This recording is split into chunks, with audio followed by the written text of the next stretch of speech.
Les petits détails des plus grands films, bienvenue dans Aviez-vous remarqué ? La promesse, le tour et enfin le prestige, les trois actes d'un tour de magie mis en avant par le film de Christopher Nolan sur la rivalité entre deux magiciens prêts à tout pour repousser les limites du possible. Un film labyrinthique, comme aime les concocter le réalisateur, et qui, comme tout bon tour, recèle quelques petits mystères qu'on vous propose de découvrir. Attention, spoiler! Alors le Prestige est un film sur la magie, mais encore davantage sur les magiciens.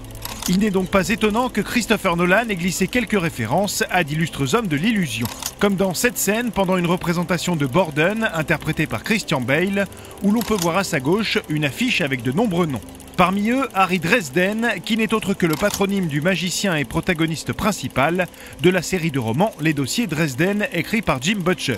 Une série qui connut d'ailleurs une adaptation télévisuelle de courte durée en 2007. Christopher Nolan serait-il un fan ?